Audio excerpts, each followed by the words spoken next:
This is the EOS robot, the Bionic Lego Technologies 3.2. Version 3.2 is. They've been using this similar robot design for 3 years with different variations. This is their second variation, actually third variation for this year. They had a 3.0, 3.1, and now a 3.2. This robot consists of some very basic features assembled in different ways depending upon what types of missions you want to do. But you have two basic drive motors up front, a caster wheel in back, bump sensors in the back for sensing the walls, a front bumper, a light sensor that's hidden away, and one arm to run the multiple missions that they want to utilize. As you notice here, here's a close-up examination of the wheels. This is a 10-inch circumference wheel. These larger, narrow wheels have a problem associated with them is they tend to deflect the axles a lot. And so in order to stop the axle deflection, which axle deflection causes robots to go astray, a bracket is installed on the outside of the axle in order to stop that deflection from happening, making a much more stable robot. Here is the front motor arm attachment, the front motor, and this is a non-geared attachment this year. Previous years they have gone to a 4-to-1 gearing ratio to be able to lift heavier attachments and do heavier lifting items with the robot, but they did not need to do that this year, so they went to a 1-to-1 ratio. Here's a picture of the arm itself, and for this year, this arm is designed to do many different things. It plays a part in virtually every mission that they run, and it either opens a door, pulls a piece out, throws a soccer ball, flips a lever, whichever. It is designed in such a way so that it does many different things. And a lot of it was just trial and error, seeing what all would fit together. But basically, they have this one arm, and they do not need to change it during their missions.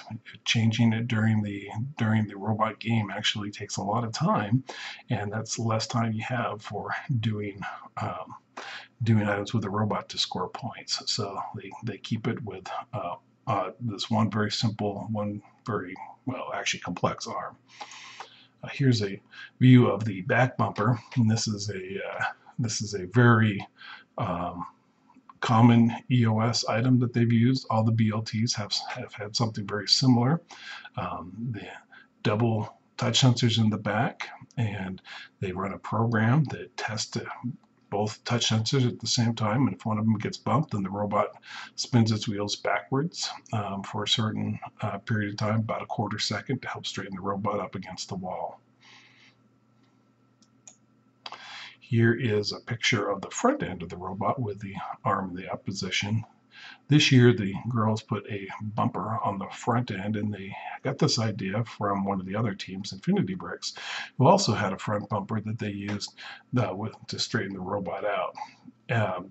The girls also use this for pushing a couple of different items that are needed for completing missions. But there's no touch sensor on this one, and so there's being able to straighten out the robot on the wall is a programming item, not necessarily a sensor item. Here's a view of underneath the robot. As you can see, the robot has many different redundant pieces on it to keep it strong. It makes use of many of these bracket pieces throughout it to be able to keep the robot as strong as possible, with wiring tucked in a variety of spots. And here you can see the placement of the light sensor. Zooming in a little bit more closely, you can see the light sensor is shielded by the wheels, the motors, and the front bumper.